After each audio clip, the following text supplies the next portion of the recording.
Primeiro, agradecer a coordenação do curso, né, por esse convite. E a primeira coisa que eu queria dizer era dar os parabéns, né, felicitá-los por mais essa etapa, né, na vida de vocês, que hoje começa. E eu queria desde já desejar muito sucesso e penso que esse curso vai trazer muitas expectativas, muitas mudanças na vida de vocês, na ação, né, na comunidade, ou no trabalho, ou no território onde vocês atuam, né, nesse Pará, nessa Amazônia tão grande. E também dizer que a gente pensa com vocês um futuro maior, né? Uma coisa que a gente imagina que vai crescendo, porque a experiência da especialização aqui no nosso núcleo tem sido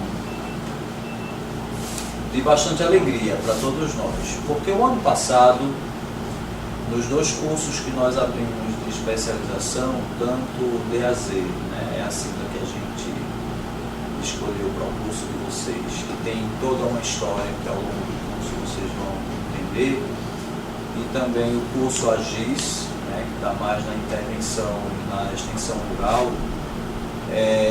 Os egressos desses cursos, né, desses dois cursos, puderam inclusive ingressar em diversos programas de mestrado, não só aqui em Belém, no âmbito da Universidade Federal do Pará, mas em outros programas do Brasil afora.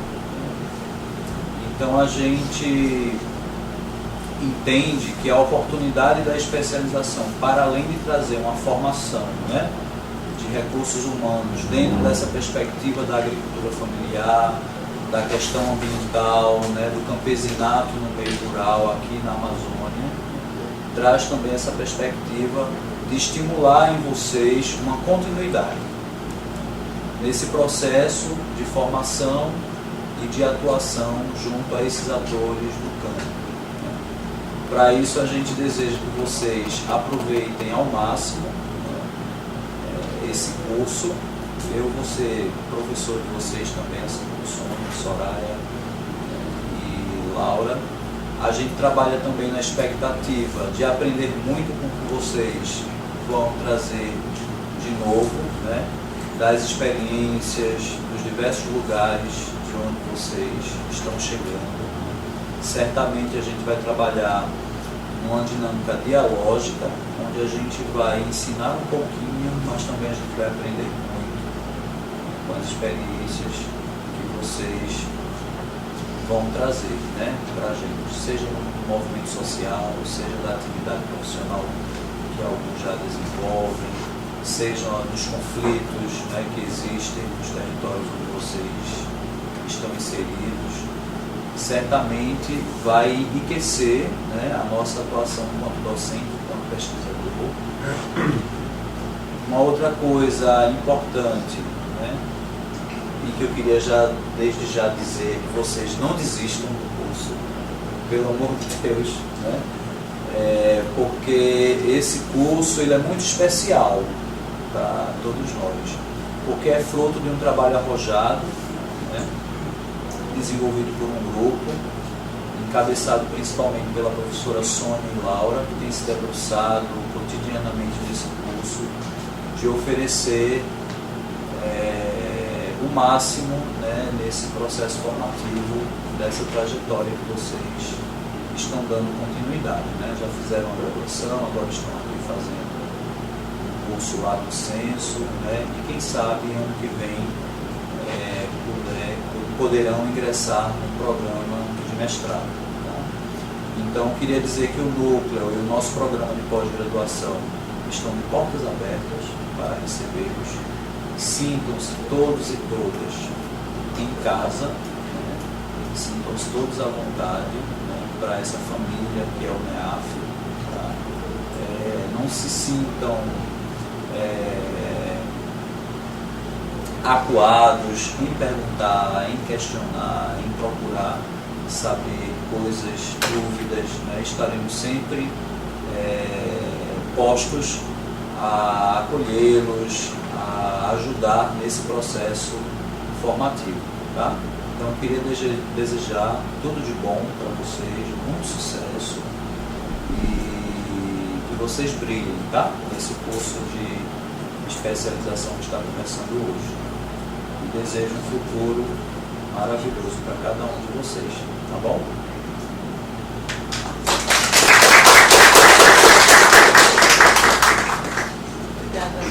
Flávio, agora eu passo para a professora Maria. Bom, boa tarde a todos. Como a professora Sônia falou, eu estou aqui no núcleo, né? Estou como vice-diretora, né? Nosso diretor, o professor William, nesse momento ele se encontra de férias, então ele estou em exercício, né? Na direção da nossa unidade acadêmica. E primeiramente eu gostaria de desejar boas-vindas para vocês. Como o professor Flávio colocou, para a gente é uma grande satisfação, né? Para quem não conhece um pouco a nossa história enquanto unidade acadêmica aqui dentro da Universidade Federal do Pará. Na verdade, a nossa unidade ela começou justamente com um curso, uma reedição justamente do curso DAZ, né? Naquela época. A nossa unidade ela nasceu com um curso DAZ, nasceu com um curso de especialização, né? E depois tiveram outros tipos de formação. E hoje no quadro que a gente vai ter, que amanhã a gente vai ter a oportunidade de estar conversando melhor com vocês, explicando um pouco a nossa história, como é que a gente é hoje enquanto unidade acadêmica.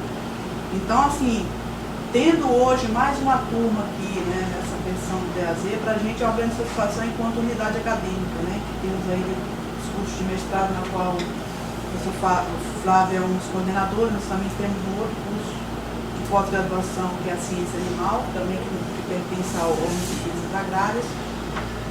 E nessa edição, né, como foi falado, ano passado a gente já teve uma outra turma, mas essa edição em especial, como vocês puderam perceber pelo edital, né, ela tem uma outra conotação também pelo fato justamente dela ter esse aspecto da questão tá ligada à questão da residência agrária, né, que é um projeto que nós, e aí aproveito também para parabenizar a professora Sônia, a Laura e outros professores que estiveram à frente aí nos buscar esse recurso, essa fonte de financiamento para propiciar justamente essa nova versão aí do curso DAZ, que como vocês vão ver, ela tem uma história muito bonita, né, e tem um porquê de ser, né? A gente vai ver na própria, assim, no sentido da gente estar problematizando, acho que vai ser, a riqueza de troca vai ser muito, eu acredito pelo que a gente já viu aqui na seleção, que a gente teve a oportunidade de participar da seleção, eu acho que vai ser muito rico, eu acho que vocês aproveitam para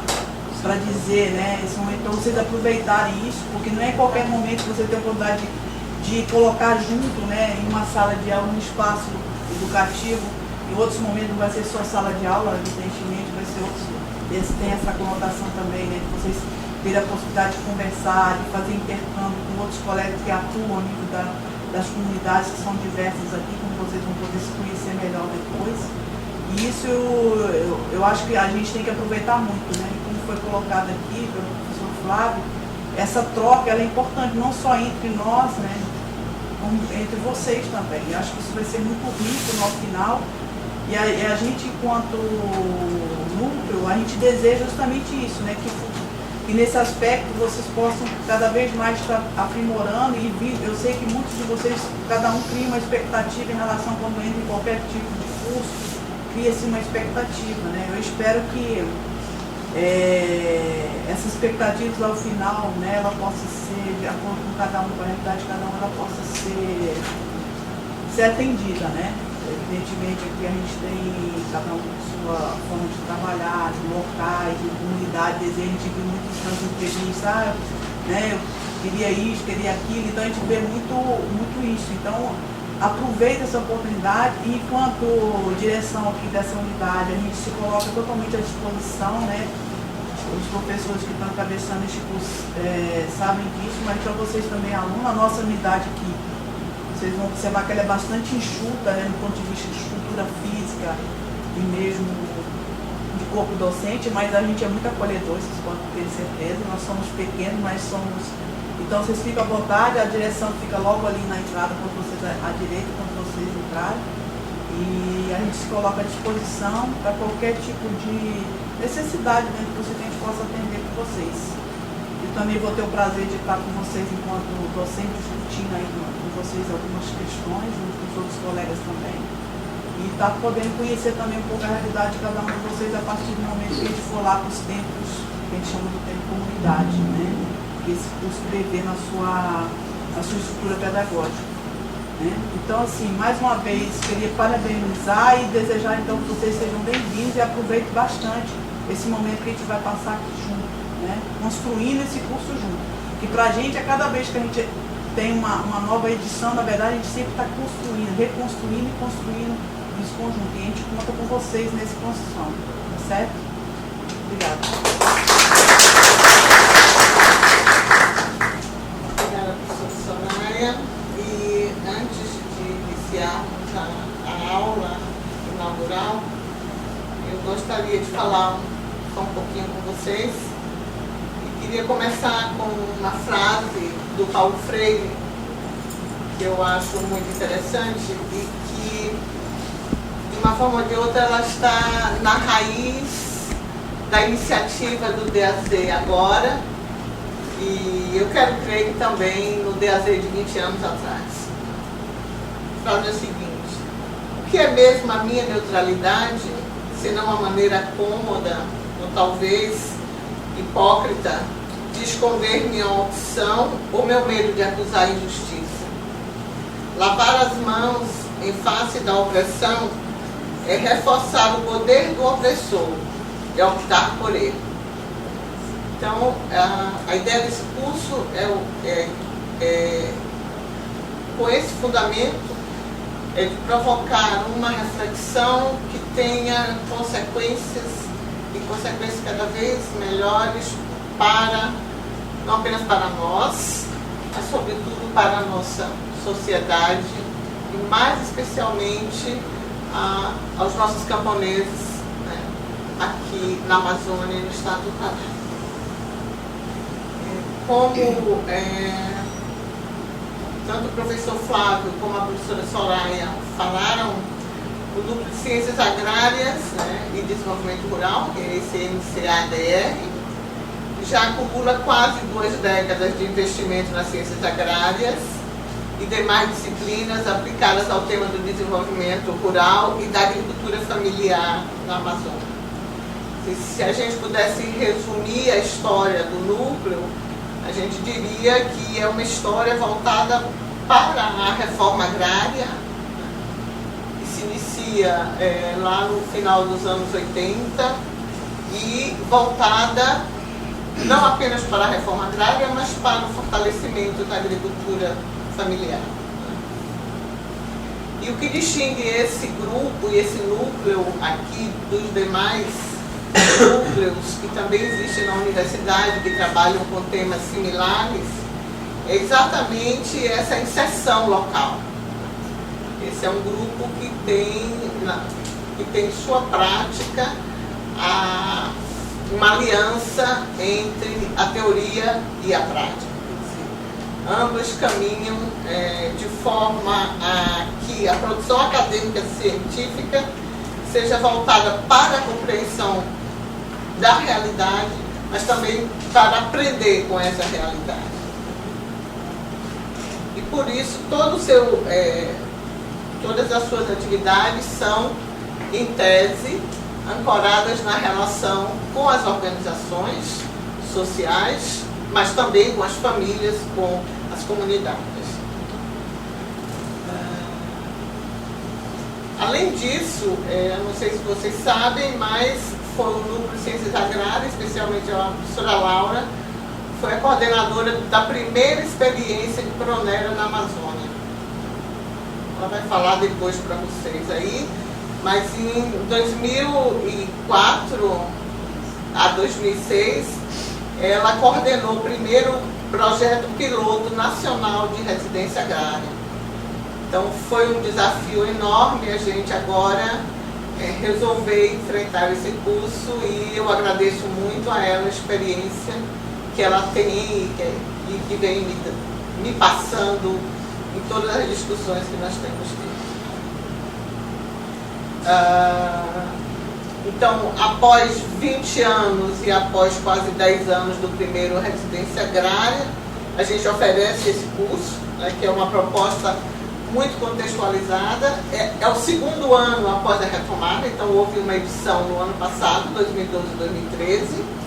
Essa é uma segunda edição, 2013 e 2014, com uma diferença importante, porque essa modalidade agora é residência agrária e o anterior não. O anterior foi um curso de especialização normal, né, como se oferece em geral na universidade. Então, o curso está pautado em 3 dimensões. A primeira, uma análise crítica dos modelos e métodos de pesquisa e extensão agropecuária, incorporando as contribuições das ciências sociais referentes aos processos de intervenção. E essa eu diria que é a dimensão angular do curso, por isso convidamos o professor Marco para fazer a aula inaugural. A segunda dimensão é uma postura crítica da formação do profissional, certos de que a teoria é desvinculada da prática e a prática, como consequência, é resultado de uma sólida formação teórica. E a terceira, a busca da compreensão das relações sociedade-natureza, Estado-território, uma vez que não é mais possível pensar a formação e a intervenção de desenvolvimento sem considerar as transformações dessas relações e a estrutura de oportunidades conferidas pelas políticas públicas ambientais de desenvolvimento rural e de inclusão social. Então é com prazer, realmente, que recebemos vocês hoje aqui, mas sobretudo que aceitamos o desafio de refletir com vocês sobre essas realidades. Então sejam bem-vindos a Abaetetuba, Ilhamaúba, Vila Paial, Altamira, Ananindeua, Belém, Abril Vermelho, Martins de Abril, Bragança, Castanhal, São João Batista, Itaituba, Marituba, Santa Bárbara, São Domingos, São Miguel e, de novo, Abaeté. Espero que possamos formar uma equipe solidária, curiosa, não para estar aqui, mas para sermos fortes para os desafios e lutas que nos esperam lá fora.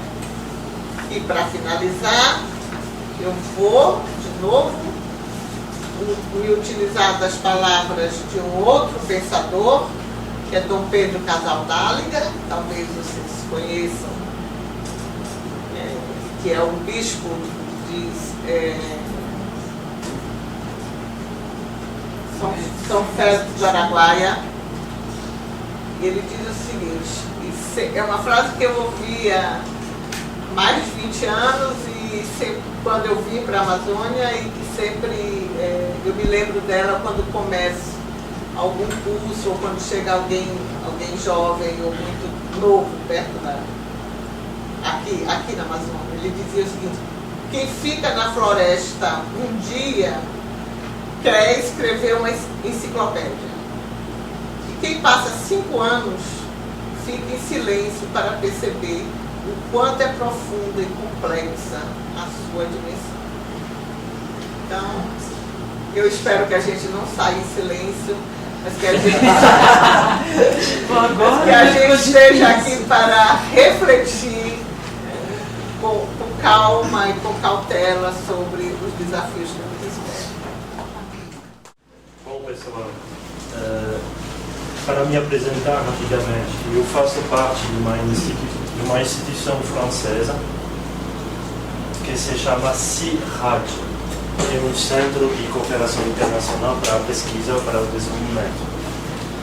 Não fica na França, mas a gente trabalha para os países do sul, do mundo inteiro, sobretudo a África, com a velha relação que tem entre a França e os países da África.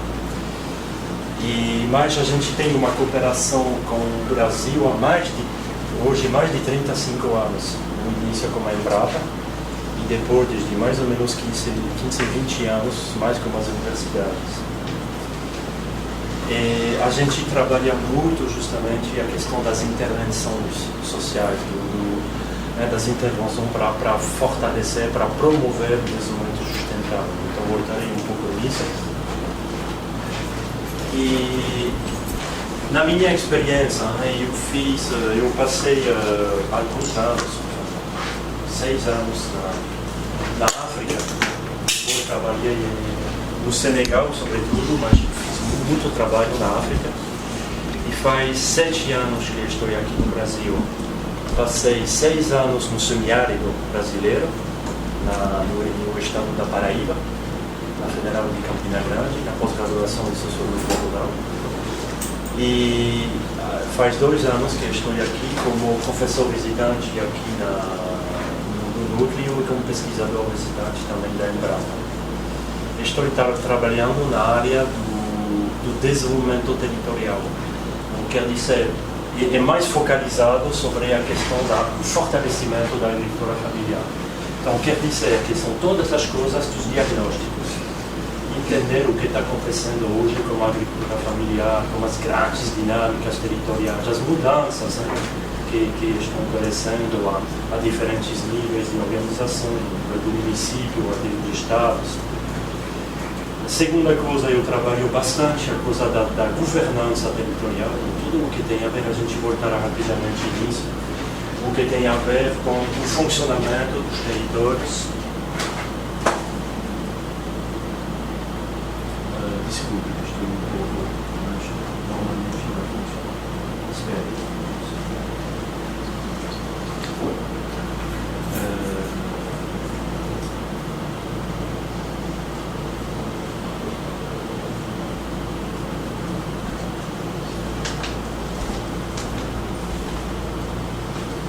Cada vez problemas com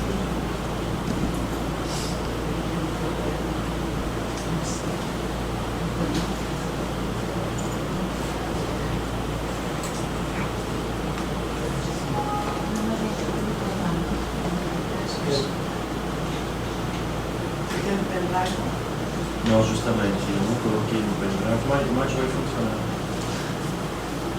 Pode acho que não está ligado.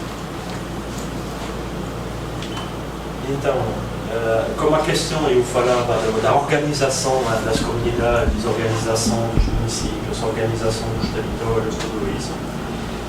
E a outra coisa, a última coisa é a questão das políticas públicas. Então, entender melhor o que está acontecendo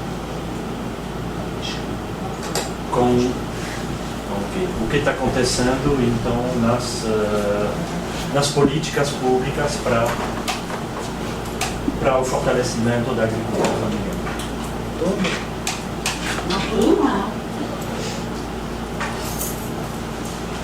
Tá bom, infelizmente. Então, eu gostaria de compartilhar um pouco com vocês algumas reflexões, algumas questões em cima da questão da intervenção. Eu falei da intervenção social, eu voltarei um pouco na escolha dessas palavras. E desculpe, vocês vão ter que se acostumar com o sotaque, mas acho que não vai ter nenhum problema. Qualquer dificuldade você pode parar, você não entende bem, eu posso retomar sem problema. Então, falar da intervenção social, mas a partir de uma reflexão sobre a questão do espaço e a questão dos territórios. Acho que vocês vão entender depois porque eu tomei esses exemplos. Então, só para começar, desculpe, a qualidade não é muito boa, eu escolhi. Uma pessoa tem uma ideia do que está representado lá. É uma imagem satélite, tudo bem? Algumas pessoas têm uma ideia do que é. Tem uma ideia do que representa um pouco essa imagem. Nordeste paraense. Paraense. Para tudo.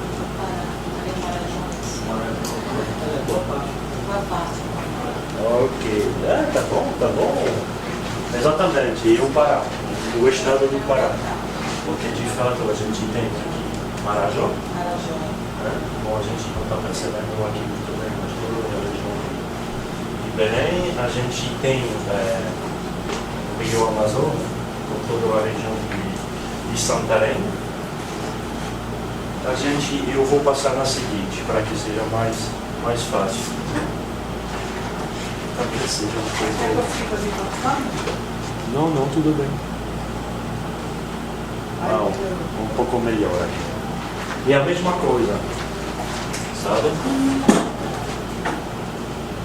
Tá bom? Exceto que aqui, todo o que está em branco não significa o deserto, felizmente, significa a floresta. E o que tem em vermelho significa as terras usadas, sabe? Pela agricultura, pela pecuária, tudo isso. Então, a gente está percebendo bem o que está acontecendo. Veja, aqui Marajó, Belém, toda a região de Belém, de fato o nordeste paraense dessa região, toda a região de Marabá, o sul do Pará.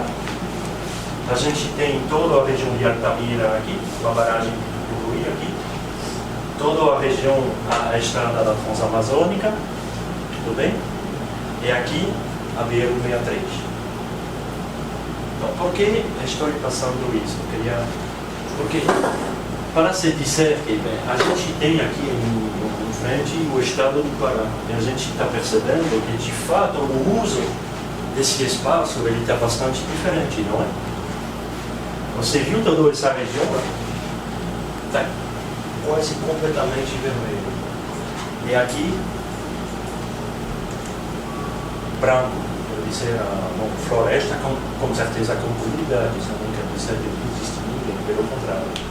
Mas pelo menos um uso do espaço bastante diferente. E isso se explica, você sabe, pela história, não é? Pela história. Quer dizer que o espaço ele foi colonizado de uma certa maneira para explicar hoje o que aconteceu. Teve todo esse movimento de migração ao redor do Rio Amazonas. Teve um pouco também no Baixo Tocantins. De fato, todos os rios foi uma entrada para as primeiras colonizações. Depois teve uma antiga colonização também, que veio de Belém, na região nordeste, do Pará. E você sabe que teve uma maioria da colonização também, que veio do sul do Pará, para justamente ocupar toda essa região de Marabá, a redenção das ilhas. E depois teve uma conexão, mas mais recente, entre os dois movimentos. Veja um pouco, você sabe o que é isso? Quem? Exatamente. Você viu? É engraçado, não é? Todo está branco e pins tem uma bola aqui completamente vermelha. Você está indígena lá. Exatamente. Quer dizer que no decorrer do tempo, de fato, o Estado criou reservas indígenas e explica porque justamente aqui não foi o caso. Então, de fato, teve uma possibilidade para a população de se expandir aqui. Então, quer dizer que cada vez o espaço em si, quer dizer os determinantes dos espaços, aqui o fato de ter rios, o fato de ter uma fronteira como o Maranhão, que vai explicar também o movimento da migração, vai determinar o uso do território, mas do outro lado, as escolhas da sociedade, o governo, as políticas públicas, eles vão orientar também o uso da terra. Exatamente como a gente viu aqui no Rio Chino. O fato depois de colocar uma estrada, por exemplo, a Cuiabá-Belém, Brasília-Belém, é impressionante, porque de fato você vai concentrar também toda uma parte da população ao redor das estradas. Então, cada vez uma relação entre elementos físicos e elementos societais. Tudo bem? Por que estou dizendo isso? Bom, parece óbvio, mas porque muitas vezes nos trabalhos dos alunos, mas não só dos alunos, eu percebo isso no Brasil, que muitas vezes a gente usa um mapa para localizar o meu trabalho, localizar a minha comunidade, localizar o meu assentamento e acabou. Quer dizer que depois a gente não faz nenhuma reflexão em cima disso. Quer dizer, o fato de ficar num lugar específico, qual vai ser a consequência disso sobre os processos de desenvolvimento e sobre a situação dos assentamentos, por exemplo. Você sabe disso, é importante. O fato de ficar perto de uma estrada, o fato de ficar perto de uma barragem, o fato de ficar na Transamazônica, são condições bastante diferentes. E a gente não questiona muitas vezes essa relação entre localização e processos de desenvolvimento. E isso é fundamental. Tudo bem? Veja, ainda outro tipo de representação. A gente está percebendo muito bem o que está acontecendo do ponto de vista da deflorestação e da ocupação. Aqui veja a BR-163, ainda o início de um processo realmente de ocupação do espaço. E cada vez que tem bolas assim, quer dizer que tem concentração. A gente tem Santarém aqui. E toda a região aqui, onde já tem bastante pecuária, quer dizer, desenvolvimento do outro lado, a região de Altamira, toda a barragem de Tucuruí, Marabá aqui, bom, você conhece, mas é impressionante de perceber essa relação, né? Então, os grandes eixos de comunicação, BR, Transamazônica, Belém, Brasília, região de Marabá, Sul, as grandes relações entre os rios, as estradas e os processos de ocupação. Mesma coisa agora para... Vou mudar um pouco de escala, vou para um território específico. Tem uma ideia de... Dá para ler? Bom, está escrito, mas alguém tem uma ideia do território? A gente tem a região metropolitana, Belém. Então, como se chama esse território do sul? Conhece? Excelente. Baixo Tocantins. Então, a mesma coisa, estou mudando de escala, do estado para um território. Aqui, de novo, a gente tem o rio Tocantins, a gente tem o rio Guamá. Aqui está cheio dos pequenos municípios. A gente tem Baião, Mocajuba, Cametá, Garapé-Miri, Abaetetuba, Barcarena, Moju, Acará, Tailândia. São todos os territórios, a gente tem Oeiras aqui, Oeiras, tudo isso são todos os municípios do Baixo Tocantins. Mesma coisa, os assentamentos que ficam aqui ou aqui, vocês pensam que é a mesma coisa? Não vai ser a mesma coisa, porque com certeza a gente sabe, tem processos pedológicos, solos diferentes, um pouco da vegetação, claro, porque a gente tem a região de Várzea aqui, que é muito menos o caso de Tailândia, tudo bem? Mas, justamente, a gente volta sobre os grandes projetos que tem aqui na região. Por exemplo, a gente tem um polo de dendê aqui, o polo de produção de dendê de Acará. Então, com certeza, os assentamentos, existem assentamentos perto dessa região, vai ter uma influência muito forte desse projeto, com relação aos contratos, central de agricultura familiar e tudo isso. Quer dizer que vai ser um determinante muito forte para depois entender o que está acontecendo nos assentamentos.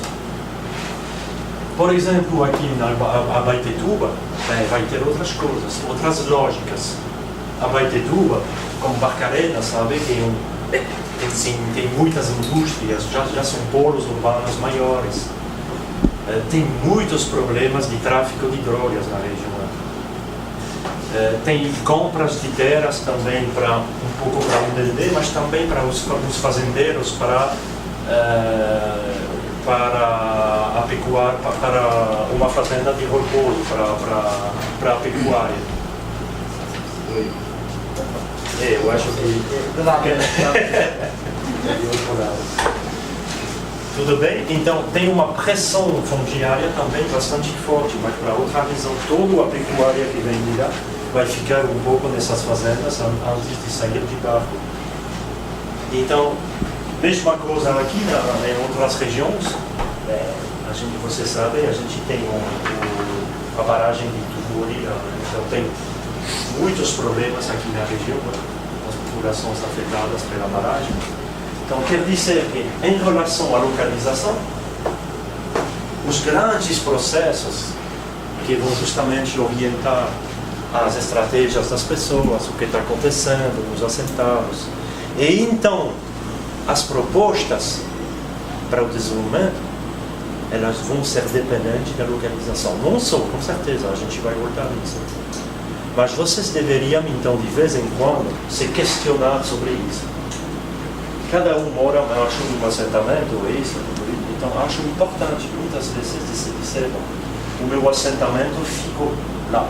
Quais são as consequências sobre o diagnóstico, sobre as estratégias das pessoas, e então sobre as possibilidades de desenvolvimento? Se a gente voltar nisso, se a gente fala proposta de desenvolvimento, a gente tem que pensar também, mas quais são os grandes projetos que vão acontecer na minha região e que vão influenciar completamente a vida do campo. Então, vocês estão percebendo já que unicamente essa reflexão sobre o espaço é uma coisa bem complexa, não é? Porque quando a gente trata de complexidade, é uma coisa importante. Quando a gente fala de um sistema complexo, é o quê? Muitas vezes, você sabe a diferença entre uma coisa complexa e uma coisa complicada? Pergunta boa. Quem vai me... Tem uma diferença ou não? Porque talvez não tem. Não sabe? Complicado, não é a minha pergunta. Mas ela não é complexa. Então, por que estou dizendo isso? Porque acho importante. Porque, felizmente, uma coisa complicada, vou lhe dar um exemplo. Justamente, os territórios, a sociedade são sistemas complexos. O avião é uma coisa muito complicada a construir, mas não é uma coisa complexa. Por quê? Tem uma ideia? É muito complicado um avião, não? Você imagina que todos os sistemas, tudo o que tem, tudo isso, mas não é uma coisa complexa. No caso do avião, tem um manual lá, tudo explicado, já uma coisa complexa, não tem uma receita, um manual. Exatamente, um pouco isso. Exatamente. Parabéns, exatamente. Quer dizer que muitas vezes é a questão da previsão. Num sistema complexo, a gente não pode prever a evolução de um sistema complexo. Ou é muito difícil. Por quê? Porque um sistema é um conjunto de elementos em interações. E quando a gente junta as coisas, a gente não conhece exatamente o resultado do sistema. Se fosse o caso, imagine uma sociedade, a crise econômica, um sistema econômico é uma coisa complexa. Se fosse uma coisa complicada, seria bastante fácil de resolver, porque a gente teria todos os manuais. Desemprego, para diminuir o desemprego, tem que fazer pim, a gente faz e acabou. A gente sabe que não funciona assim. Mas, felizmente para nós, um avião, a gente sabe que se eu vou puxar um botão específico, o avião ele vai descer. Felizmente, que você imagina, eu gostaria de descer e o avião faz qualquer coisa. Não seria impossível. Então, essa diferença entre uma coisa complicada e complexa. Então, estou falando justamente do espaço, porque a gente vai ver do território como uma coisa complexa, porque um monte de coisas em interação. Então, a coisa importante a questionar não é só o espaço, mas é a relação entre o espaço e as outras coisas. Quer dizer, a ocupação, quer dizer, as pessoas, quer dizer, os grandes projetos. É isso que é interessante.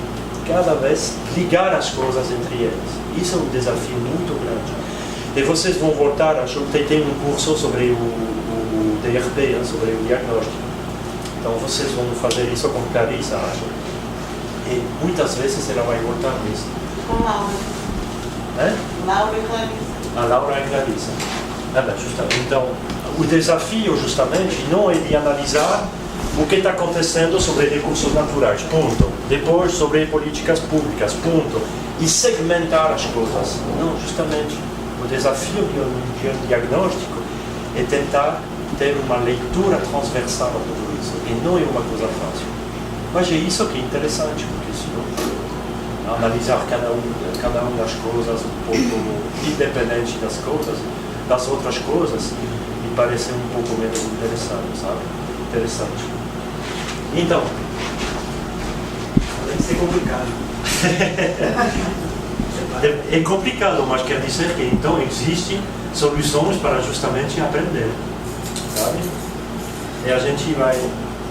Outra coisa, estou mudando de escala. Conhece esse município? É complicado, não ouvi. Fica no Baixo do Campins, é Mocajuba. Ok? Baixo do Campins, a cidade de Mocajuba. Aqui é Bayonne, aqui é o município de Cametá. Então, queria só colocar, por exemplo, aqui todo o que tem os pontos amarelos é agricultura familiar. Tudo bem? Todo o que tem aqui em branco são fazendeiros e dendê. Em amarelo se chamam os campos de natureza. Não sei se vocês conhecem isso. Como na ilha de Marajó são todas as zonas alagadas, sabe? Onde quase não está possível fazer a agricultura. Então, e do outro lado, então, é todo verde assim, é floresta, e verde claro é vegetação secundária. Então, era de novo, só para insistir, o fato de ficar aqui, perto da estrada e de Mocajuba, de ficar aqui, é o mesmo município, mas as condições são completamente diferentes. Do outro lado, assim, são, principalmente aqui são comunidades quilombolas, do outro lado. Então tem toda a questão, né, do funcionamento da várzea, tudo isso, do rio, mas também questão de deslocamento para Mocajuba. Então isso tem uma influência sobre as escolhas das pessoas. Aqui se chama realmente o caminho da farinha, está cheio de farinha. E as condições, o que é importante, a gente volta sobre as estradas, por exemplo, eles não vendem para Mocajuba, eles vendem para Cametá e depois diretamente para Belém. Aqui, se a gente fica aqui perto de Mocajuba, de novo tem uma pressão fundiária um pouco maior por causa da presença, tem uma violência do campo maior, porque tem a estrada, tem uma pequena periferia onde tem bastante problema de pobreza e tudo isso. Então, as condições, tem a pressão do dendê, tem muitas coisas que explicam que as condições locais são diferentes. Então, cada vez estou fazendo esse esforço para puxar vocês a ir além só da localização. Eu poderia dizer o meu assentamento, ficar aqui, ponto. Então, eu vou passar a uma outra coisa, sem me questionar sobre, mas qual é a consequência disso, sobre o que eu estou observando. Tudo bem? Outro exemplo, em Paragominas, Nordeste Paraense. A gente tem a cidade de Paragominas aqui. A gente tem a estrada Belém-Brasília. Aqui, floresta. A Siquel, uma empresa que faz manejo florestal. E do outro lado, realmente, floresta também, como uma reserva indígena. Aqui são quase, o que tem ainda um pouco de floresta, são todas as propriedades que existem em Paragominas. E aqui, pelo menos, os assentamentos da reforma agrária. Então, dentro de um município, a gente poderia dizer assim, temos 4 situações, Caipe, Luiz Inácio, tudo isso. Então, poderia ser a mesma condição, mas de fato, são situações bastante diferentes. Por causa da história, por exemplo, Luiz Inácio, vocês podem perceber aqui. Tem muito mais floresta, não é? Vocês estão percebendo, tem muito mais verde que aqui. Então, muitas vezes, as condições de fertilidade, por exemplo, dos solos, são diferentes. O público também é um pouco diferente. Aqui você fica perto, por exemplo, de Paragominas, quer dizer que as condições de comércio, como aqui também, em Mangaru, as condições para o escoamento dos produtos é bastante diferente. Então, por exemplo, aqui a gente vai conseguir ver pessoas para uma pequena bacia leiteira, o que quase aqui está impossível, porque a gente fica longe dos centros de consumo de leite. Aqui, por exemplo, eles produzem bastante farinha de mandioca, mas não vão priorizar o mercado de Paragominas. Eles vão vender para outros municípios do norte. Então a gente volta cada vez sobre isso. As consequências da lei não tem algumas horas de diferença, mas isso muda completamente a situação dos assentamentos e então as possibilidades de desenvolvimento.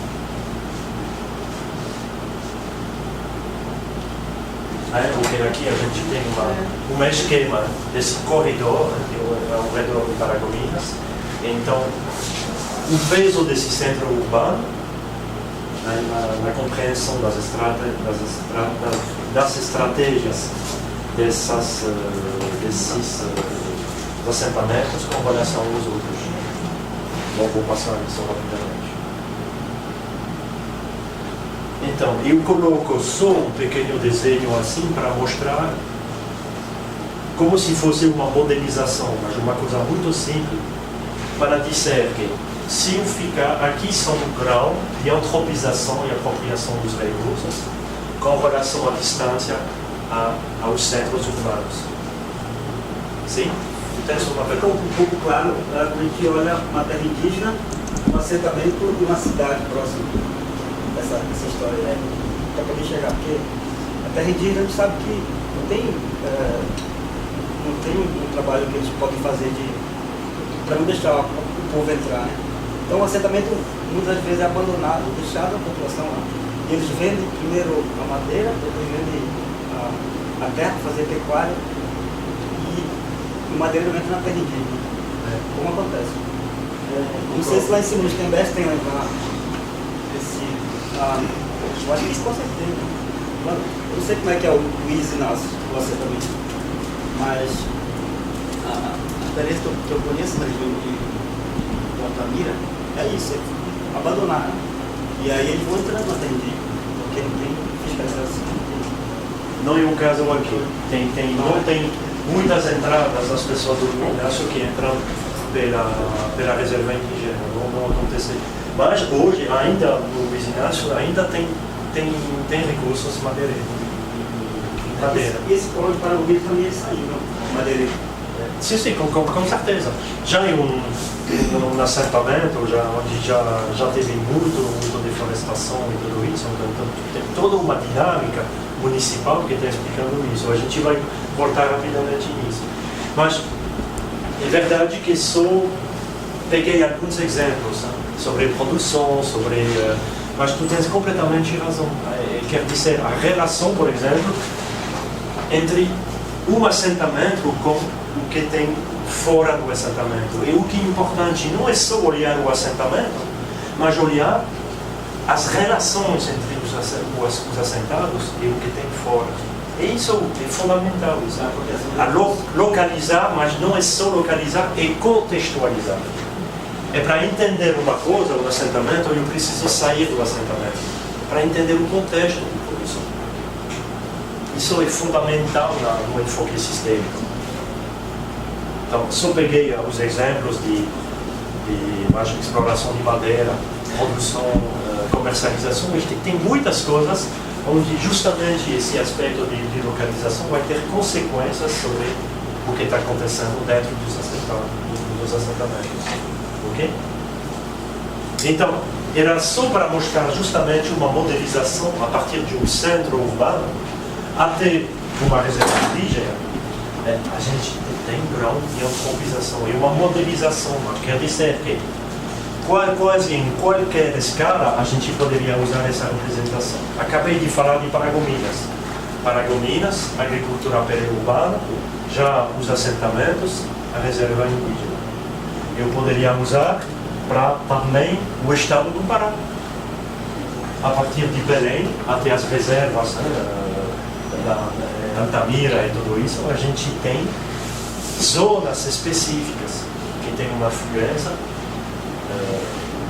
dessa cidade, uma influência da antropização, então do modo de uso dessas terras.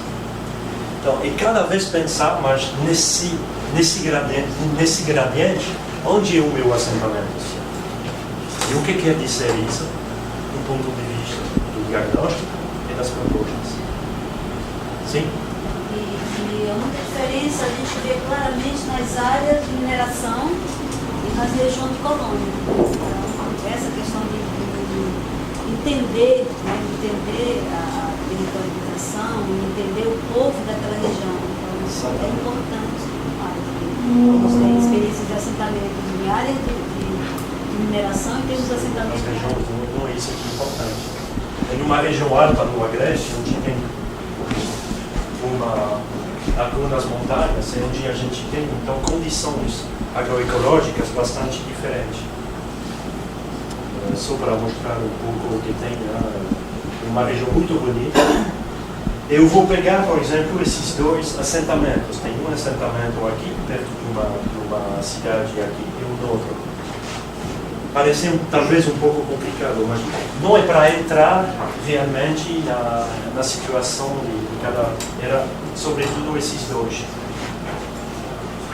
É para mostrar e tentar fazer uma relação entre a localização e os processos, entre a diversidade física, diversidade espacial e diversidade social. Porque acabei de dizer, os assentamentos perto da cidade, por exemplo, perto da estrada e da cidade, eles estão conseguindo fazer leite. O que não é o caso dos outros assentamentos que ficam, né, numa outra região. Mas o que é importante, por exemplo, esse verde é zona de pastos coletivos. Ainda existe na região. E o fato de ficar perto ou não de uma zona coletiva muda completamente o sistema. E isso é só uma questão de distâncias físicas. Então lá vocês começam a entrar também dentro de um município, dentro de um assentamento, sobre os processos locais. Cada vez tendo uma leitura, né, de como se organiza o espaço e qual é a relação com o uso que as pessoas fazem desse espaço. Então, já falei de muitas coisas disso, mas isso me parece a diversidade como porta de entrada para entender o funcionamento do sistema. Isso me parece um ponto fundamental. Cada vez vocês vão ver isso no diagnóstico. Não é só entender o que está acontecendo do ponto geral, mas é muito mais qual é o nível de diversidade. E como eu posso explicar essa diversidade? Muitas vezes a entrada pela diversidade espacial ou social é uma chave para entender o funcionamento dessas entidades, dos assentamentos. Então vocês vão trabalhar, tem bastante ferramentas para isso, vocês vão ver isso no DRP, sobre o uso de mapas, por exemplo, o uso de... tem muitas ferramentas para cada vez tentar ter uma leitura sistêmica do espaço e entender a lógica que tem atrás dessa diversidade. Isso me parece fundamental. Por que cada vez estou dizendo isso me parece fundamental? A gente voltar a... Vocês vão se lembrar que eu falei que eu fiz essa pergunta, porque a gente vai voltar nisso na questão das intervenções. Tudo bem? Não, já vou dizer porque me parece fundamental. Quando a gente trata de desenvolvimento, sabe, tem concepções do desenvolvimento bastante diferentes, vocês sabem disso. E muitas vezes, na questão da modernização, que aconteceu muito, sobretudo a partir dos anos 70 aqui no Brasil, as pessoas pensavam que a realidade era única e que só basta vir como um pacote de técnica, modernizar para fazer acontecer as coisas. muitas vezes não funcionam. Por quê? Porque cada realidade é diferente. Quer dizer, uma coisa que talvez funciona numa unidade de demonstração, não funciona no campo. Ou poderia funcionar num lugar específico, mas não vai funcionar no outro lado, porque as condições de produção, as condições físicas, sociais e também institucionais, a gente volta a dizer, são completamente diferentes. Então, como vamos ser capazes, e isso é um desafio da formação, da nossa formação aqui, como a gente vai ser capaz de ter essa leitura da diversidade para entender depois como a gente pode adaptar as propostas de desenvolvimento a essa diversidade. Então é por isso, não é só para o prazer de entender a diversidade que a gente faz o diagnóstico, é porque o diagnóstico ele vai ajudar a ação. Ele vai ajudar a ação porque a gente tem essa capacidade de ter uma leitura dessa diversidade. Tá bom?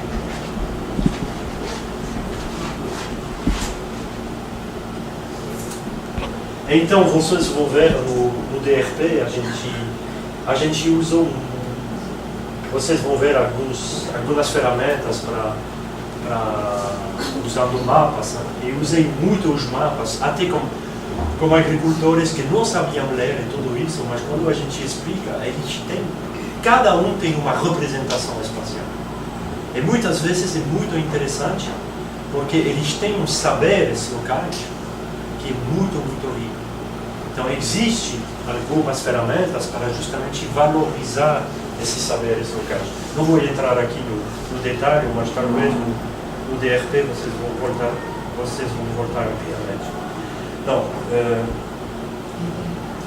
só vou passar rapidamente.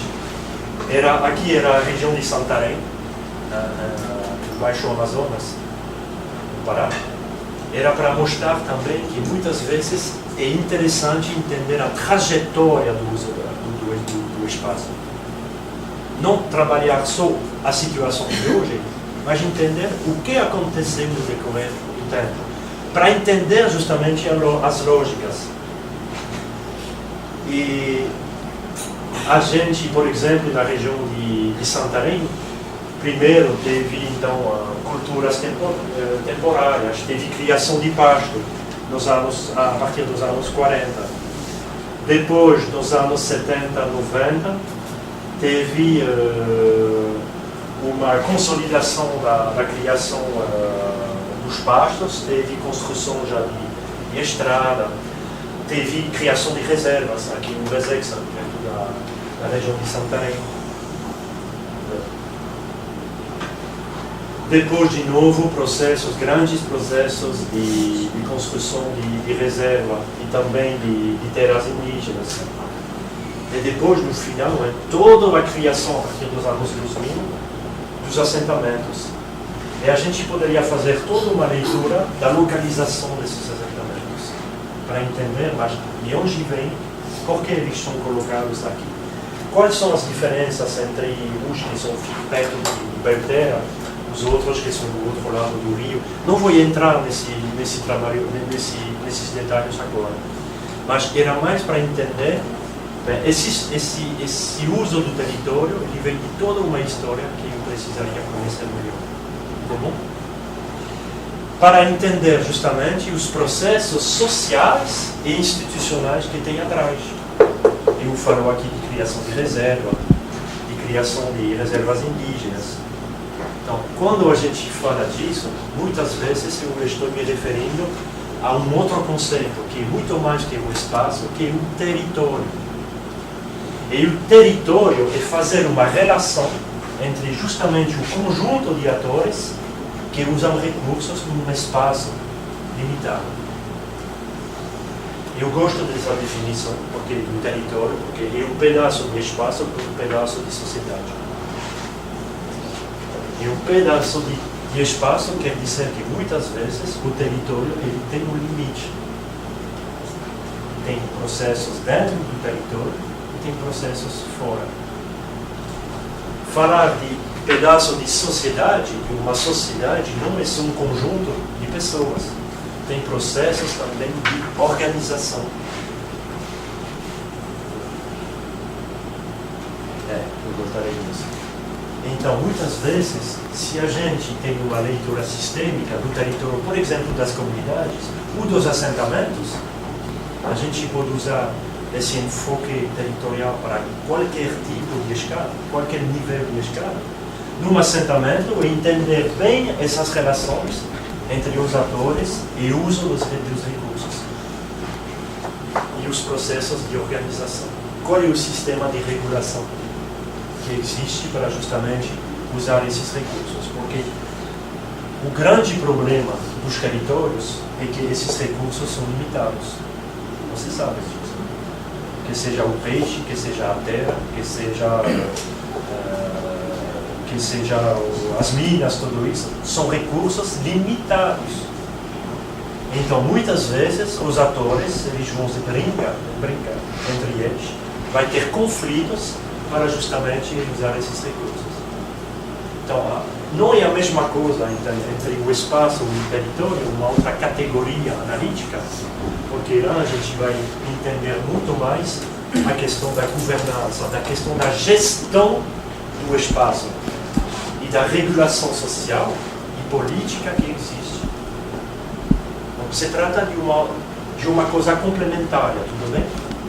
Quando a gente trata do território, a gente trata justamente dos processos sociais e institucionais, que vão explicar o uso dos recursos.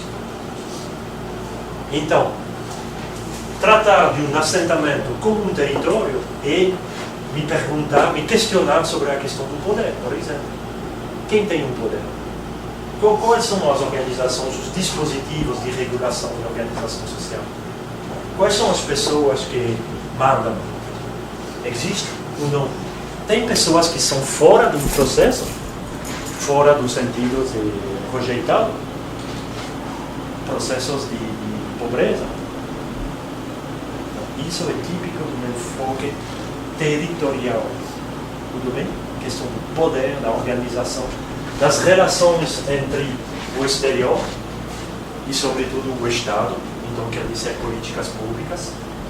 Tudo o que vai permitir a esses atores de usar os recursos.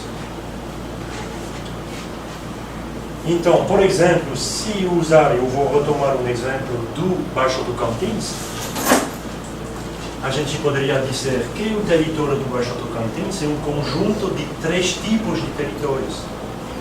A gente tem mais o território da indústria, né? Toda a questão do alumínio, tudo isso que vai para a Barcarena, todo o porto, né? Tudo isso. A gente tem todo o território do Dendê, principalmente, e a gente tem o território agroextrativista. Quer dizer, estou falando disso porque atrás tem interesses diferentes e tem relações de poder entre as pessoas diferentes. Aqui, as empresas de Dendê têm um certo poder para justamente ordenar o território. E aqui não é o caso. Então, são outros tipos de atores que entram para ter essa regulação social.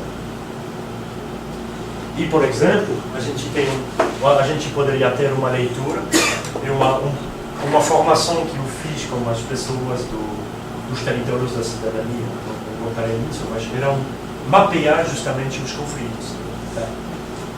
A Vaitetuba, eles me colocaram no tráfico de drogas. Eles me colocaram cada vez aqui Biodieja, Dendê.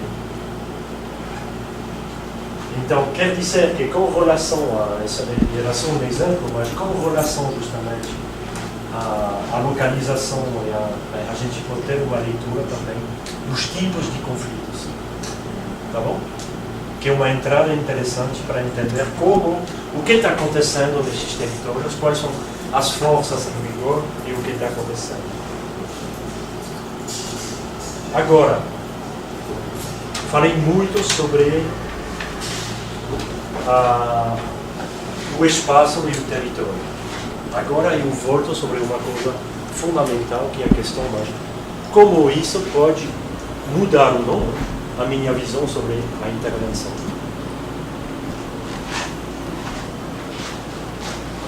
Porque, justamente,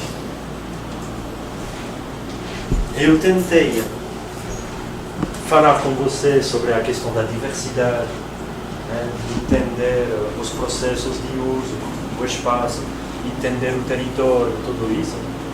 Para se dizer, a gente volta sobre o que eu falei um pouco antes, sobre o que significa o desenvolvimento. Porque atrás dessa pergunta, dessa palavra, desculpe, intervenção social, o que a gente quer fazer quando a gente faz uma intervenção? O que a gente quer fazer? E a gente volta sobre os modelos de desenvolvimento. Então vocês sabem que quando a gente falava de modernização, muitas vezes a gente falava de transferência de tecnologia, não é?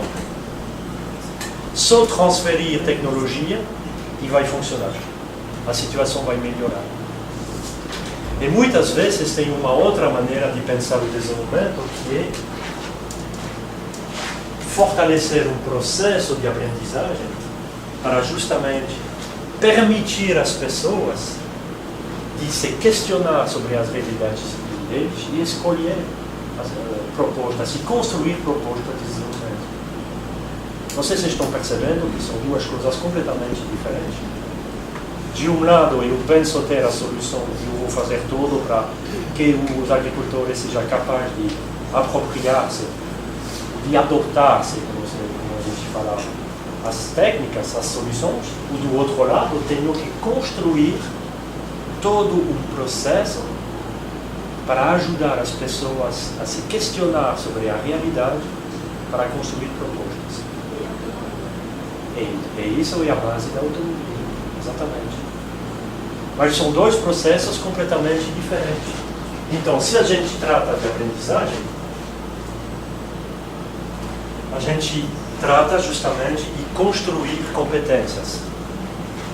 Eu acho que o papel das intervenções sociais, de qualquer, para mim, intervenção de desenvolvimento, deveria conduzir à criação das competências. Quando a gente trata de competências, o que quer dizer competências? Criar competências. É um conceito talvez um pouco complicado, mas para mim tem três coisas nas competências. Três coisas. Tem os saberes. Saber, aprender coisas e tudo isso. Ter saberes. Segunda coisa são os saberes fazeres. Então é um pouco diferente. Quer dizer que você lembra quando você vai convidar, você vai ligar para uma pessoa para vir para consertar uma coisa na sua casa, e você vai dizer depois, puxa, esse cara ele é competente. O que você quer dizer? O cara que ele sabe, mas saber não é só ele vem, ele está capaz, ele vai colocar um quadro, fazer todo o desenho da energia, e dizer, isso é o seu problema, estou pronto, tchau. Você vai dizer, ok, tudo bem, mas então, não, ele está capaz de explicar, ele tem saberes, mas ele está capaz de fazer, ele tem experiências. Tudo bem? Então, essa diferença entre saberes e conhecimento. Conhecimento quer dizer a gente se apropria dos saberes a partir de uma experiência própria. Tudo bem? A coisa da criação que é propriamente a criação dos mapas junto com os agricultores. Eles aprendem a fazer junto com, e a pessoa aprende dentro do território dele, porque ele sabe daquilo, só que não sabe colocar no papel. Mas conseguem. Exatamente. Então, o que eu falei antes, os mapas que eu disse, com certeza vocês vão fazer mapas para ajudar vocês a questionar a realidade dos assentamentos. Tudo bem, isso pode ser um objetivo importantíssimo. Mas não é suficiente. O segundo objetivo é justamente permitir às pessoas de ter uma leitura diferente da realidade deles. Vocês estão entendendo? Isso é fundamental. A gente volta sobre as teorias da aprendizagem, teorias das mudanças sociais, está cheio de teorias, mas as teorias dizem uma coisa: para fazer mudar uma pessoa, uma situação, essa pessoa tem que ter uma leitura diferente da realidade dela. É o ponto de entrada. Talvez, não estou dizendo que a visão dela está errada, não estou dizendo isso.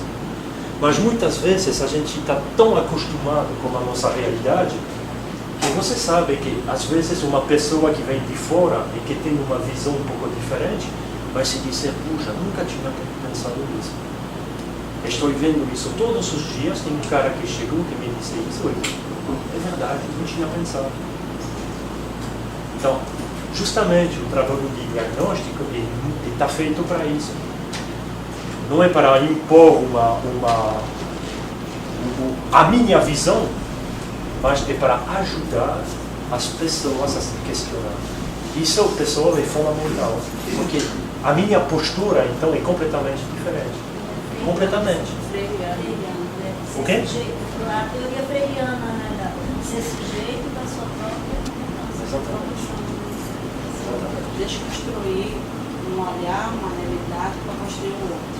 Esse é o diagnóstico, né? Saber juntar a partir do conhecimento do local das pessoas. Construir toda uma ideia que se tem de algo que na verdade não constrói, destrói mais ainda.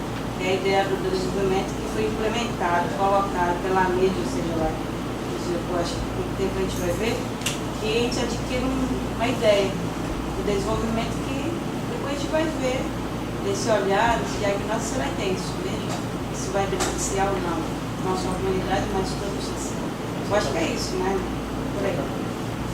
Você falou de uma coisa importante. Você falou de diálogo. E isso é uma outra coisa das competências, é que não podemos construir competências sem diálogo e sem troca entre tipos de saberes, por exemplo. Você faz a partir do diálogo. É no diálogo que a gente está aprendendo, cada vez. Então, no diagnóstico, a gente vai implementar as condições para justamente criar essa possibilidade de fazer mudar o olhar das pessoas e de criar condição de parcerias. Isso é fundamental. Não são receitas, hein? Cuidado, não são receitas. Eu disse que vocês têm que pensar a implementação de um processo. E o processo não se decreta, se constrói com as pessoas, se constrói com relação a situações cada vez diferentes. Tá bom? Então, é exatamente o que você como é o teu nome? Sinal. Não. Ok. Porque você falou exatamente isso. Estou construindo os mapas para eu aprender sobre a realidade, mas num diálogo interativo, vou mudar também a visão que as pessoas têm das realidades deles. Isso é a partida de qualquer mudança. E a capacidade, então, de cada vez de se distanciar um pouco. Sabe, isso mesmo nós, né, na vida do dia a dia, se a gente não tem essa capacidade de se distanciar, a gente tem dificuldades, né, para entender o que está acontecendo. É uma grande competência as pessoas que têm essa capacidade de se dizer: pô, acontece isso, bom, calma, vou tentar me distanciar para analisar um pouco o que está acontecendo. Isso é a sabedoria, mas não é fácil. Então, quer dizer que eu falei de saberes, de conhecimentos, e tem uma terceira coisa importante nas competências, são os saberes seres, o saber ser. Quer dizer que quando você quer criar condições de diálogo, construção de interação com as pessoas, você tem que mudar a sua própria postura. e saber escutar as pessoas, saber dialogar. E isso não é só uma questão de saberes e de saberes fazeres, de mudar a sua posição de vida, digamos assim, é fundamental. Se amanhã vou num assentamentos para fazer um diagnóstico, sabendo a realidade dele, sabendo o que eles têm que fazer, sabendo todas as receitas, não faz sentido. Tenho eu mesmo que me questionar sobre a minha maneira de fazer, de construir as coisas. Então é um grande desafio também de aprender a dialogar, a escutar, a lidar com os conflitos, porque a gente sabe que tem um desenvolvimento de conflitos, isso é completamente normal, mas a gente tem que aprender também o comportamento, isso é fundamental. Aprender a ensinar as pessoas a negociar, tudo isso faz parte das competências. E o que a gente acabou de dizer, então, é um outro paradigma da ação, onde justamente a gente não vai transferir conhecimentos, mas a gente tem um postulado de racionalidade, os agricultores, eles têm suas razões para fazer o que eles fazem. E a gente tem que entender isso. Não impor a minha visão, mas entender o porquê disso. Os agricultores são uma fonte importante de mudança técnica. Então, eles têm todas as suas próprias capacidades de inovação. Então, eu tenho, de novo, tenho que ter essa capacidade de leitura. E tudo isso a gente já falou. Reconhecer que os indivíduos são responsáveis das suas decisões, capazes de uma reflexão para o seu futuro, qualquer que seja a período e a situação. Tá bom? E então, a produção do conhecimento não é propriedade dos intelectuais de uma elite, mas justamente qualquer agricultor, eles têm os seus próprios conhecimentos, tudo bem.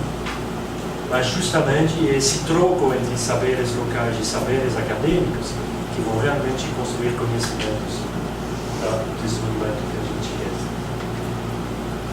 Então, se não houver soluções prontas dessa aula, a única maneira de implementar um processo é justamente experimentar com as pessoas. Se eu não souber exatamente das possibilidades, eu tenho que experimentar com eles, fazer entender o que está acontecendo e tirar ensinamentos dessas experiências. Isso é fundamental. Também, depois do diálogo, do diagnóstico, desculpe, e a partir justamente da experimentação, do troco dos saberes, dos intercâmbios, que justamente a gente vai construir referências locais e depois construir projetos. Já falei tudo isso. A construção de um projeto é uma coisa difícil porque não tem soluções prontas, mas deveria ser um papel importante, né, de agente de intervenção. Construir projetos com as pessoas. Ter essa capacidade de construir projetos. E um projeto é o quê? Talvez vocês voltaram nisso também no diagnóstico. Muitas vezes um projeto é entender os problemas, com certeza, mas não unicamente. É puxar as pessoas a se projetar no futuro. Porque quando a gente quer fazer uma coisa, não é só para responder aos problemas, não é? É para também se dizer, mas o que quero fazer daqui a 10, 20 anos? Então, essas duas coisas são importantíssimas.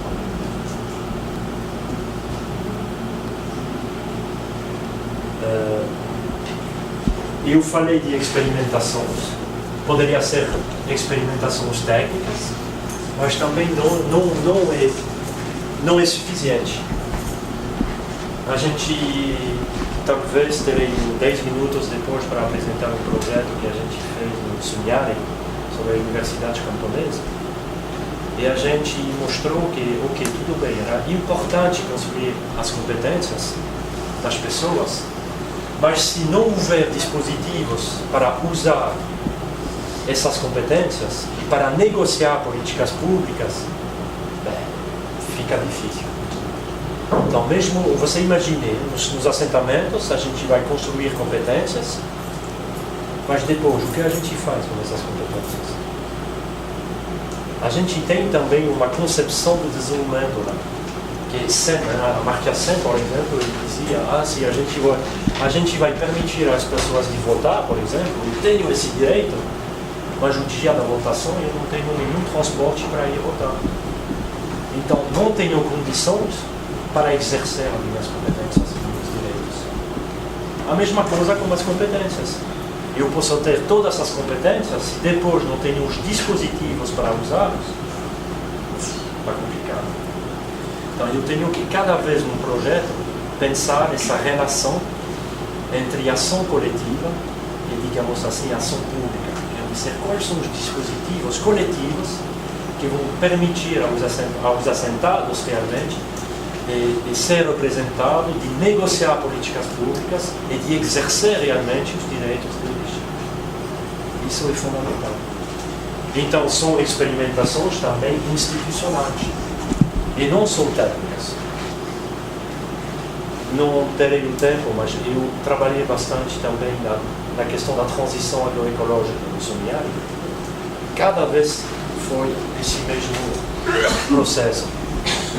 Construção de saberes locais, capacidade de intercâmbio, construção de redes sociais e depois cada vez institucionalização.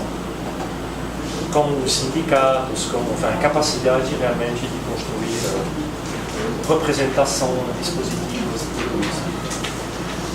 Tenho quanto tempo ainda para fechar? Então, vocês, cada um de vocês aqui,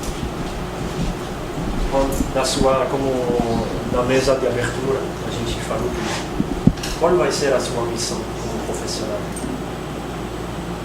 E qual é a sua missão agora mesmo, durante esses 6 meses? É isso? 15? Qual é a sua missão?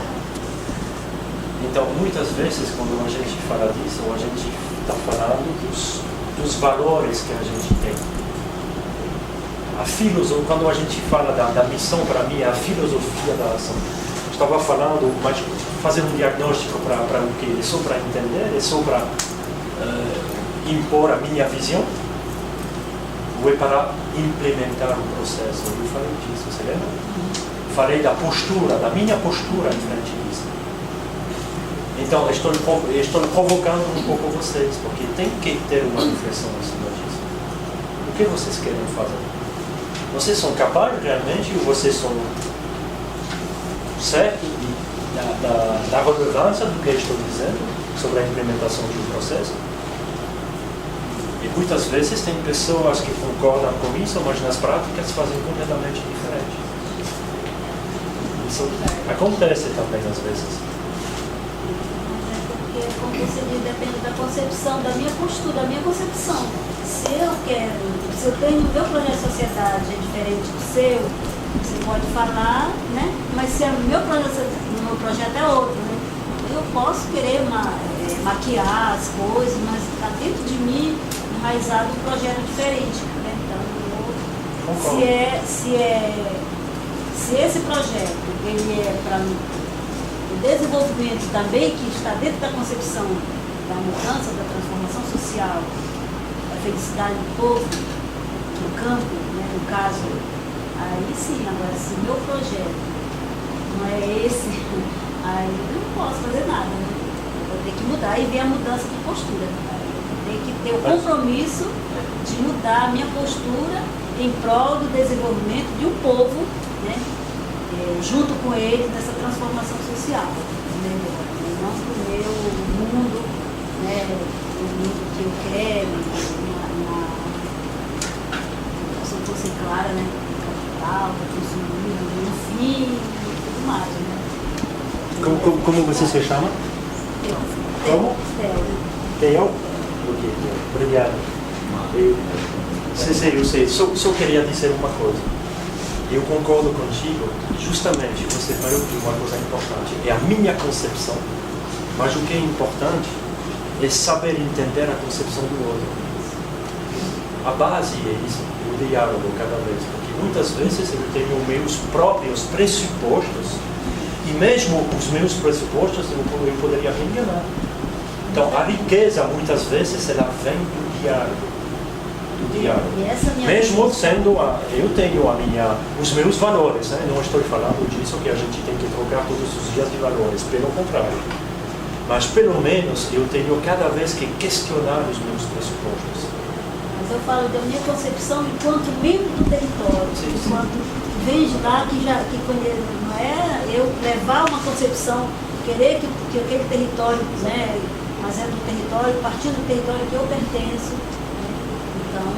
Mesmo no assentamento, mas isso tem a ver com como estamos capazes de construir um ambiente de diálogo. Isso é fundamental, mesmo num processo de diagnóstico.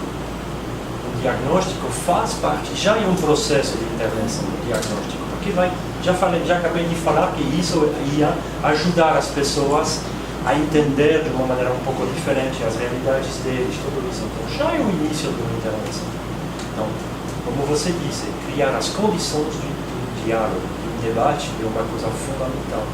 Aprender as pessoas a escutar as dos outros.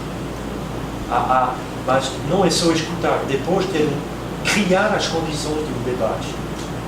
E isso é que eu acho a base da inteligência. Ser capaz de construir argumentos, de construir, de questionar os meus pressupostos, de ter uma visão mais ampla. É isso construir um debate. Desculpe, eu ia falar exatamente isso, né? Que o diagnóstico ele não é para a gente, para nós técnicos, servidores públicos, mas para aquelas comunidades que vivem, né, ali no determinado território, e ajudar, a partir desse diagnóstico, a fazer com que elas possam refletir sobre a sua realidade. Né? Então, dando um exemplo do projeto que eu faço parte, a gente tinha uma orientação, olha, a intervenção é por aqui. Depois do diagnóstico que foi feito, mudou completamente. Né? Acho que o fundamental disso, acho que é isso que você falou agora, que é ajudá-los a refletir mesmo. Mas o diagnóstico é importante também para nós. Também para nós. Porque a gente tem que entender justamente a realidade, a complexidade da realidade. Então, isso e muitas vezes no diagnóstico eu vou usar as ferramentas para tentar reduzir um pouco essa complexidade. Porque é tão complexo, tem processos institucionais, sociais, conflitos, tem uso bem diferente, tem conjunto de atores, tem depois como a gente faz? Tem partido. E justamente a gente tem algumas ferramentas para ajudar as pessoas a reduzir essa complexidade, porque é importante. Para pelo menos isso tudo é uma questão de competências depois. Adquirir uma competência no diagnóstico. Isso é fundamental, mas não é um diagnóstico para o prazer só de fazer uma leitura das coisas, é para preparar a ação. Uma ação sem diagnóstico é muito, muito frágil. Então, estou falando dos meus próprios modelos mentais, tem a ver, os meus pressupostos têm isso. Cada um, a gente não pode viver sem modelo mental. É impossível. Cada um a gente tem valores, a gente tem representações e tudo isso. Pelo menos o meu papel é de questionar os meus próprios modelos mentais. Isso é uma prova de inteligência. E se disser, bom, eu não posso viver sem, mas pelo menos eu sei que o meu próprio modelo mental ele vai me puxar para fazer isso. Tenho essa capacidade. Então,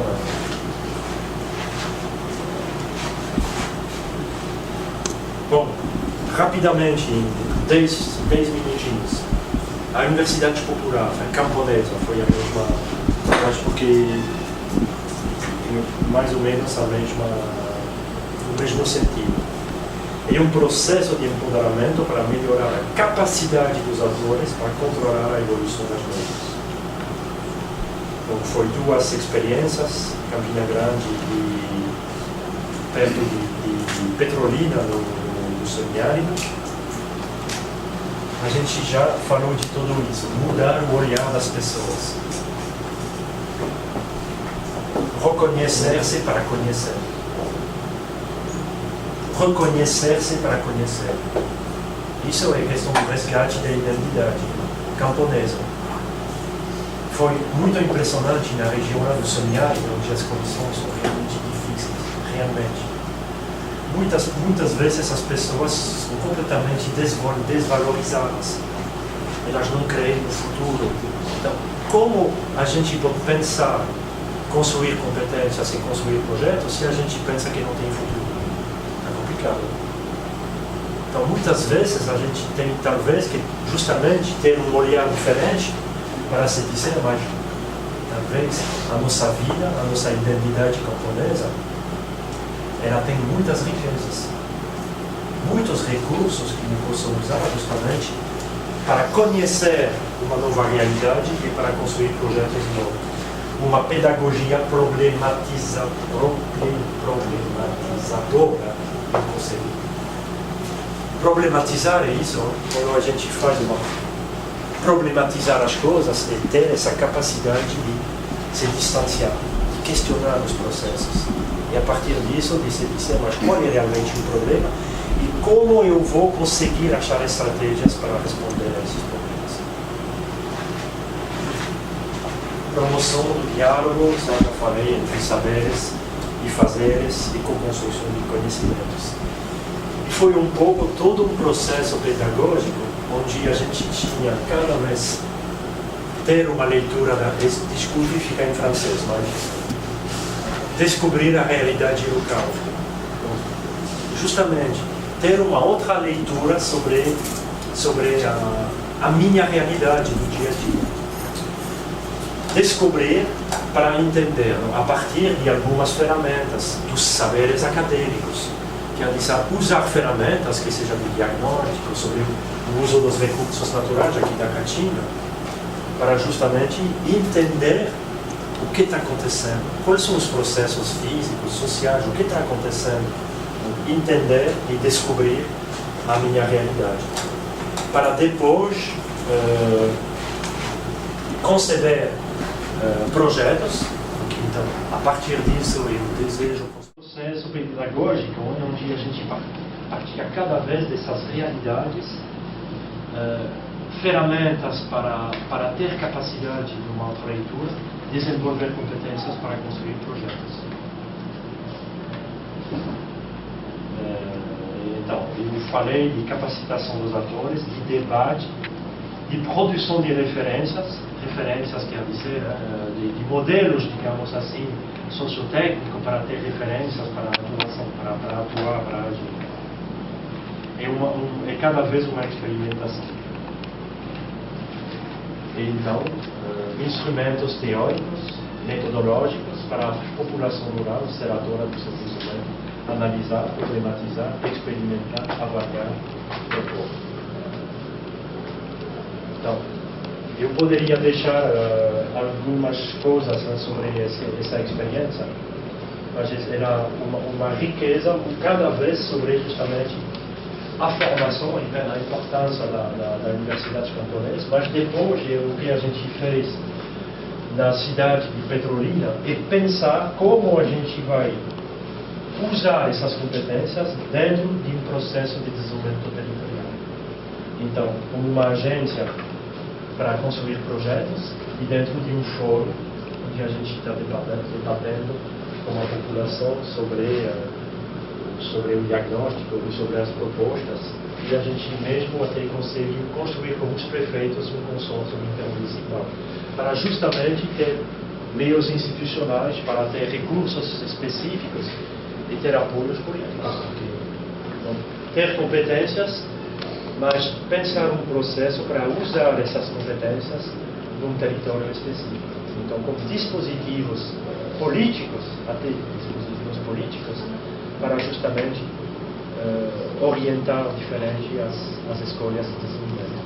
Era só para justamente lhes mostrar essa necessidade, às vezes, de pensar formação, mas não só formação. Pensar dispositivos de ação no nível dos territórios. Bom, eu acho que eu vou parar lá. Acho que vocês vão, mesmo Sônia, você vai voltar sobre isso. A gente poderia se perguntar sobre, então, se a gente quer construir projetos, o que poderia ser um projeto camponês.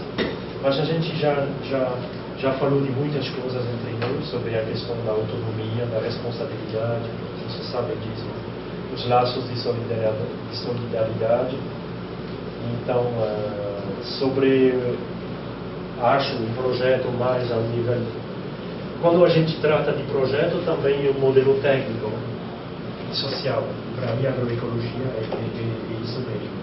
Não é só um modelo técnico, mas uma maneira também de construir propostas e fortalecer os intercâmbios, né, de construir dispositivos adequados. Autonomia, eu vou deixar tudo isso porque já são 5 horas. Bom, acabou. Queria realmente voltar sobre essa questão só da... Você lembra da sua missão? Espero que no decorrer do tempo, cada vez vocês vão se lembrar dizendo, mas o que estou fazendo aqui? Qual é a minha missão e como isso vai me... Como isso vai me ajudar no dia a dia na minha vida profissional. Isso me parece fundamental. Você tem que se perguntar sobre isso. Tem que perguntar, questionar a sua própria filosofia das soluções. Tá bom? Acho isso fundamental. E desejo uma formação muito boa. E eu fico à disposição também, porque muitas vezes estou aqui, talvez em ter outras oportunidades para trabalhar com vocês, mas será cada vez um grande prazer. Espero ter um pouco ajudado na reflexão, pelo menos.